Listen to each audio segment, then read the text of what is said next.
बिस्मिल्लाहिर्रहमानिर्रहीम। अस्सलाम वालेकुम नादरीन, आप यूट्यूब चैनल देख रहे हैं। मैं इमरान खान हूँ। तमाम वसाइल इस्तेमाल किए जा रहे हैं ये इलेक्शन जीतने के लिए। ज़िमनी इलेक्शन है 20 नशस्तों पे और उसका सारा डाटा मैंने निकाला है आपके लिए और एक एक जगह से इंफॉर्मेशन इकट्ठी की है। जिन लोगों ने सर्वेज़ किए हैं, जितने भी सर्वेज़ हुए हैं, जो मकामी सहाफ़ी हैं और जो इन्फॉर्मेशन अब तक मौसूल हो रही है, उसकी बुनियाद पे मैं तमाम सूरत हाल आपके सामने रख देता हूँ। पहले तो देखें कि इलेक्शन कैंपेन ख़त्म होने तक किसका पलड़ा भारी रहा। एक तरफ पीडीएम की लगभग दर्जन से ज़ायद जमातें थीं, पाकिस्तान के मीडिया का एक बड़ा हिस्सा था और पाकिस्तान के ताकतवर हलके थे। पुलिस, इंतज़ामिया, मशीनरी, सूबाई और वफाकी हुकूमत सब कुछ मिलकर काम कर रहा था। तो यहाँ पे मरीम नवाज़ को लीड करने का मौका दिया गया। दूसरी जानिब पब्लिक की पावर थी और इमरान खान थे, पाकिस्तान तहरीक-ए-इंसाफ। और वहाँ पे जलसों का फ़र्क आप सब ने देखा कि अगर ये कहा जाए कि ज़मीन आसमान का फ़र्क है, अगर ये कहा जाए कि इमरान खान ने तारीख़ी नौयत के जलसे किए हैं ख़ास तौर पे जनूबी पंजाब में और सराइकी बेल्ट में, तो ये गलत नहीं होगा। तो वो वाला मरहला तो वन साइडेडली इमरान खान साहब जीत गए थे जब तक कैंपेन चल रही थी। अब कैंपेन के बाद अगले मरहले में इंतखाब है।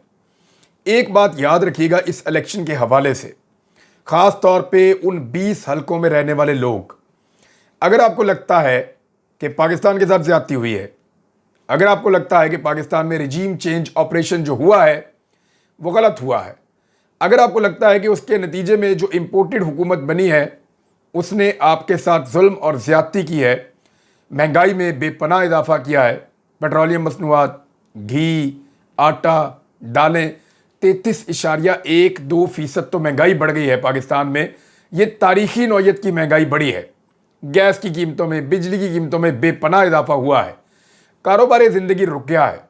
अगर आपको लगता है कि इन सारे हालात के लिए ये लोग ज़िम्मेदार हैं और आपके ऊपर बोझ पड़ रहा है, तो इस सारे को आप अपने एक वोट के साथ बदल सकते हैं। कैसे? देखिए, तमाम वसाइल इस्तेमाल किए जा रहे हैं। शहबाज शरीफ साहब आकर बैठ गए हैं लाहौर में और वो भी मुबैना तौर पे इस सारे इलेक्शन को कंट्रोल करने के लिए काम कर रहे हैं, राब्ते कर रहे हैं। हमजा शहबाज खुद वज़ीर आला पंजाब हैं, वो पूरी ताकत इस्तेमाल कर रहे हैं। पुलिस को कैसे इस्तेमाल किया जा रहा है, जगह जगह गिरफ्तारियां हो रही हैं।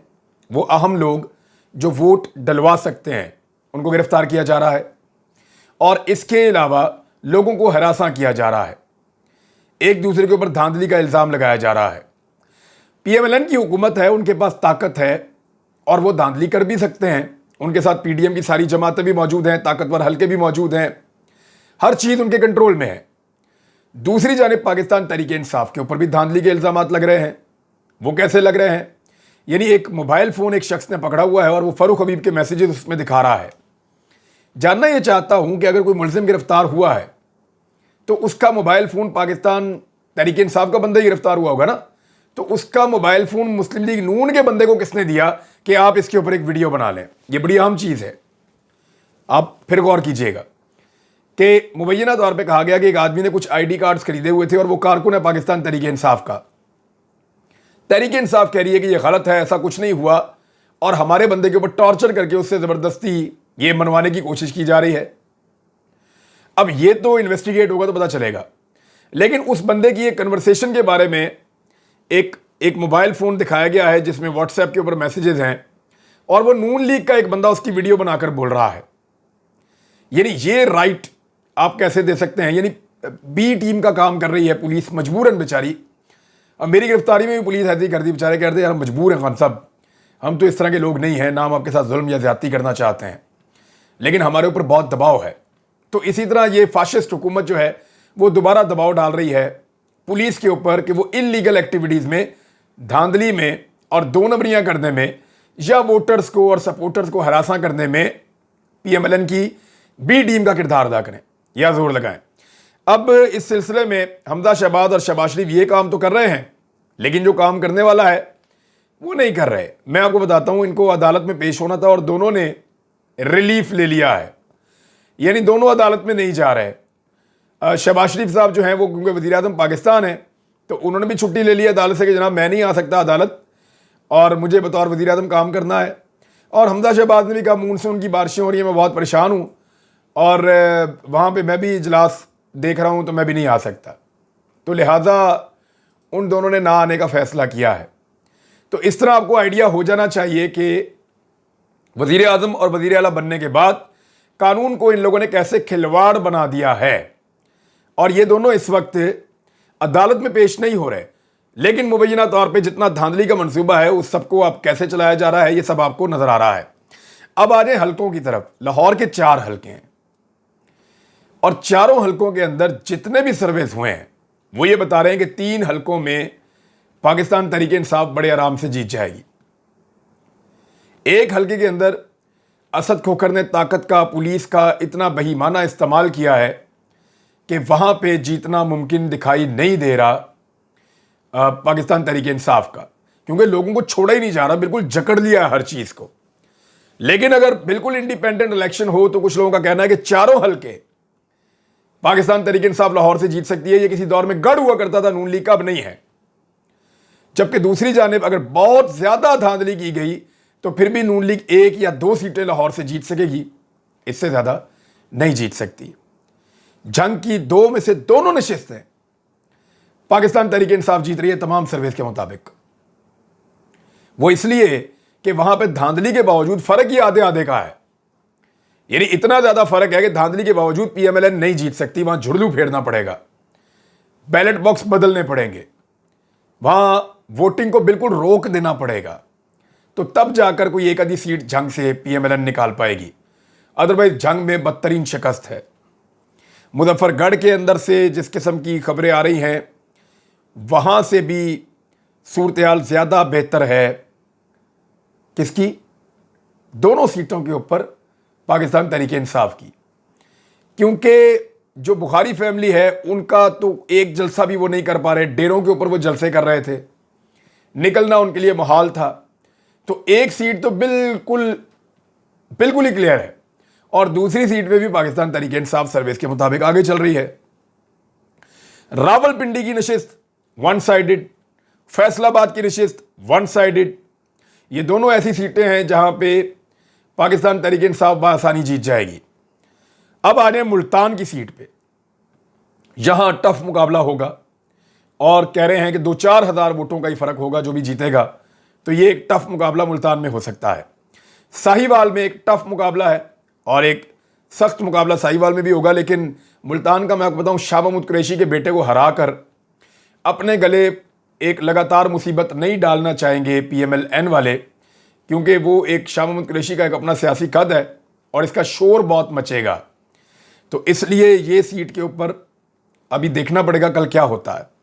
साहिवाल में मुकाबला टफ है, चीचावतनी में मुकाबला टफ है, भक्कर में मुकाबला टफ है।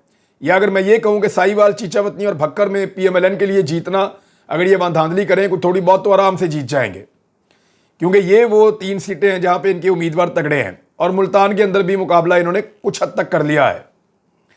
अब आ जाए खुशाब की सीट पे, वन साइडेड है, पाकिस्तान तहरीक इंसाफ जीत रही है। शेखुपुरा पीएमएलएन के लोगों ने पाकिस्तान तहरीक इंसाफ का जो लोटा वहां पे गया है उसको मानने से इनकार कर दिया। पीटीआई का वोट उसको वैसे नहीं पड़ रहा, पीएमएलएन का वोट उसको पढ़ना नहीं है। जावेद लतीफ ने बड़ा जोर लगाया, लेकिन इसके बावजूद अंदर इनके एक मुखालफत है, तो शेखुपुरा वाला तो मुमकिन दिखाई नहीं दे रहा। लोधरा की 2 सीटों में से एक सीट दोनों पॉलिटिकल पार्टीज जीतती हुई दिखाई दे रही हैं। लिया की seat one sided, Pakistan Tehreek Insaf जीत रही है। और बहावल नगर में दोबारा एक मुकाबला है। तो अब आप आ जाएं कि कहां मुकाबला है और कहां हार जीत है और कैसे है। तो आप जरा गौर कर लें कि एक बहावल नगर की सीट के ऊपर मुकाबला है, एक जो है वो मुकाबला है भक्कर की सीट पे, चीचावतनी, साहिवाल, मुल्तान और लाहौर की 2 नशिस्तों के ऊपर। यानी ये वो आप ये कह लें कि 2, 3, 4, 5, 6, 7 नशिस्तों के ऊपर मुकाबला है और इनमें से 2 में पीएमएलएन फेवरेट है। 13 सीटें पाकिस्तान तहरीक इंसाफ जीत सकती है आराम से। लेकिन कितनी बड़ी धांधली और कितना बड़ा झुरलू होगा इसका अंदाजा आप कर सकते हैं। वजह यह है कि लॉन्ग मार्च को रोकने के लिए ताकत का जो ब्रूटल इस्तेमाल इस फाशिस्ट हुकूमत ने किया था और जिस तरह इनका साथ दिया गया था, यानी किसी अदालत ने नोटिस नहीं लिया किसी इदारे ने इनको नहीं कहा कि अपने लोगों को ना मारो। और ये सारा कुछ करने के बाद जिस तरह इन्होंने लॉन्ग मार्च को नाकाम बनाने की कोशिश की थी, गोके इमरान खान साहब पहुंच तो गए थे, तो वो लॉन्ग मार्च को रोक पाने वाले, इतना जोर लगाने वाले इस ज़िमनी इलेक्शन में क्या कर गुजरेंगे, इसका अंदाजा आप पहले ही कर सकते हैं। डिपेंड करता है पब्लिक के ऊपर, लोग कितने जोरदार तरीके से निकलते हैं, कितने शानदार तरीके से निकलकर वोट डालते हैं और अपने वोट के ऊपर पहरा देते हैं, यहां हार जीत का फैसला होगा। अगर लोगों ने 4 आंखें रख ली, यानी लोगों ने ना सिर्फ वोट डाला बल्कि अपने वोट का ख्याल रखा और अपने वोट के ऊपर पहरा दिया, जो पोलिंग स्टाफ है उसके बारे में एक बड़ा, जो पोलिंग एजेंट्स थे मुख्तलिफ पॉलिटिकल पार्टीज के, पीएमएलएन ने एक शर्त रखवाई थी, और वो वैसे इलेक्शन कमीशन ऑफ पाकिस्तान ने कहा था कि हल्के के बाहर से नहीं होगा। तो लाहौर हाई कोर्ट में दरखास्त दायर की थी यास्मीन राशिद साहिबा ने, तो उस पर उन्होंने कह दिया जी जहां से मर्जी आए पोलिंग एजेंट, हल्के के बाहर से भी हो तो कोई फर्क नहीं पड़ता। तो इस पर इलेक्शन कमीशन ने कहा जी बाहर से लोग आएंगे तो लड़ाई से, उन्होंने कहा बाहर से क्या कोई एलियन आ रहे हैं? भाई पाकिस्तानी है, पाकिस्तान के अंदर रहते हैं, उन्हीं शहरों में रहते हैं, वो आए और आकर ड्यूटी करें, अपना काम करें। तो ये इस तरीके से हाई कोर्ट ने ये एक रिलीफ दिया है कि पोलिंग एजेंट जो समझदार और बेहतर लोग हैं वो आकर वहां पे अपनी ड्यूटी दे सकते हैं। तो इस तरह पीटीआई की एक बात तो कम से कम मानी गई है। अब देखना यह है कि इन नशिस्तों में जो 13 सीटें क्लियरली पाकिस्तान तहरीक इंसाफ जीत चुकी है इलेक्शन से पहले ही, ये सारे सर्वेस कह रहे हैं, क्या वो 13 सीटें पाकिस्तान तहरीक इंसाफ को दे दी जाएंगी? और इसके अलावा जो 7 नशिस्तों में मुकाबला है, जिनमें 2 पीएमएलएन की हैं और 5 में सख्त मुकाबला है, तो उन 5 में से पीटीआई कितनी जीतती है? वैसे इस वक्त जो पीएमएलएन की फिक्र है वो आपको साफ नजर आ रही होगी, क्योंकि चौधरी निसार अली खान से शहबाज शरीफ ने राब्ता कर लिया है। देखिए इस वक्त पीएमएलएन को जीतने के लिए या हमजा शहबाज को वजीर आला बरकरार रखने के लिए कम से कम 10 नशिस्तें चाहिए, कम से कम 10 नशिस्तें चाहिए। लेकिन अगर वो 10 नशिस्तें जीत जाते हैं और 10 पीटीआई जीत जाती है और 2 आजाद उम्मीदवार इधर आ जाते हैं पीटीआई में, नून लीग को छोड़कर, तो फिर नून लीग फारिग हो जाएगी। चौधरी निसार अली खान साहब का वोट बड़ा क्रूशल हो गया है। पीटीआई को सिंपल अक्सरियत हासिल करने के लिए सिर्फ और सिर्फ 12 सीटें जीतनी है। 13 के ऊपर वो पहले ही फेवरेट हैं, 13 से 14 सीटों के ऊपर उनको 12 सीटें जीतनी है। लेकिन अगर वो 10 भी जीते और कोई आजाद उनके साथ आकर मिल जाए तो फिर भी उनकी बात बन जाएगी। तो पीएमएलएन के लोग कुछ इस्तीफा देने का भी सोच रहे हैं। पब्लिक के अंदर हालत देखते हुए कुछ लोग आइंदा पाकिस्तान तहरीक इंसाफ से इलेक्शन लड़ना चाहते हैं। तो क्या पाकिस्तान तहरीक इंसाफ या इमरान खान साहब उन लोगों के लिए मौका फराहम करेंगे? और क्या वो लोग आने वाले दिनों में, यानी लोग सिर्फ इंतजार करें 17 के इलेक्शन का, 17 का जो इलेक्शन है उसके बाद कुछ लोग रिजाइन कर सकते हैं और उनके रिजाइन करने की सूरत में सूबाई असेंबली की सूरत-ए-हाल तब्दील हो सकती है। तो अभी गेम खत्म नहीं हुई, लोगों ने सिर्फ वोट डालना है और अपने वोट का ख्याल रखना है, 4 आंखों से देखना है, धांधली को हर सूरत में रोकना है। यहां सबसे अहम जिम्मेदारी जो है वो इलेक्शन कमीशन ऑफ पाकिस्तान की है, लेकिन वो जिम्मेदारी अदा नहीं कर रहा। तो सबसे ज्यादा जोर अब लगाना पड़ेगा पोलिंग एजेंट्स को। कल जब हम इस वक्त बात कर रहे होंगे तो उस वक्त तक बहुत सारे रिजल्ट आ चुके होंगे, बल्कि मैक्सिमम रिजल्ट आ चुके होंगे, और हमें आइडिया हो जाएगा कि कौन सी जमात पंजाब में हुकूमत बना रही है। इसमें मीडिया को कुछ जिम्मेदारियां दी गई हैं कि मीडिया बैलेंस करेगा, यानी जहां पीएमएलएन की बहुत बड़ी बड़ी धांधलियां आपको नजर आएंगी उनको कम दिखाएगा, और अगर किसी जगह पे पीटीआई का वर्कर एहतजाज भी कर रहा होगा, रोला भी डाल रहा होगा, तो उसको ज्यादा दिखाया जाएगा, रोला डाला जाएगा कि दोनों तरफ से धांधली हो रही, दोनों तरफ से धांधली हो गई, और इस तरह का माहौल बनाया जाएगा कि दोनों तरफ से धांधली हो गई, दोनों तरफ से धांधली हो गई, ताकि कल को यह कहा जाए धांधली तो सारी जमातें करती हैं, ये तो नून लीग ने की, तो पीटीआई ने भी की, तो अब नून लीग जीत रही है तो रोते क्यों हो? तो मीडिया को यह कहा गया, लेकिन सांस चढ़ गया है। शहबाज शरीफ साहब ने चौधरी निसार अली खान को फोन कर दिया है, और फोन क्यों किया? क्योंकि एक सीट उनकी भी है, यानी इस एक सीट के लिए अगर शहबाज शरीफ चौधरी निसार अली खान को फोन कर रहे हैं तो उसका मतलब क्या हुआ? उसका मतलब यह हुआ कि उनको अपनी जीत की उम्मीद नहीं है, और जो सर्वेज आ रहे हैं वो भी जानते हैं, ग्राउंड से जो इतलात आ रही हैं शहबाज शरीफ साहब उनके बारे में भी जानते हैं। वफाकी वजीर दाखिला राणा सनाउल्लाह साहब ने पहले ही जीत का ऐलान कर दिया है, और उन्होंने एक स्टेटमेंट दिया है कि इमरान खान साहब इलेक्शन हार चुके हैं। लिहाजा किसी भी किस्म का फसाद करने से गुरेज करें। मुख्तलिफ लोग पकड़े जा रहे हैं, PMLN के लोग कहीं पे पैसे देते हुए पकड़े जा रहे हैं, कहीं पे कुछ हो रहा है, लेकिन एक बंदा भी PMLN का गिरफ्तार नहीं किया गया। उल्टा ये किया गया है कि जो शख्स छोड़ कर गया PMLN को और दस्तबरदार हो गया PTI के उम्मीदवार के हक में, उसे गिरफ्तार कर लिया गया है। यानी PTI के हक में दस्तबरदार उम्मीदवार जो था DG खान का हल्का PP 288, वहां पे अली मोहम्मद खलूल ने PTI के हक में दस्तबरदारी कर दी थी और उम्मीदवार था इलेक्शन का, उसको पुलिस ने गिरफ्तार कर लिया है। और उन्होंने कहा जी इसको कोई हुंडी करता है, ये पैसे इधर उधर करता है, तो उसकी वजह से हमने इसको गिरफ्तार किया है। तो अब आप अंदाज़ा कर दें कि निज़ाम कैसे इस्तेमाल हो रहा है। लगातार गिरफ्तारियां हो रही हैं, लगातार मारधाड़ हो रही है, लेकिन पब्लिक जो है उसके पास ये इख्तियार मौजूद है।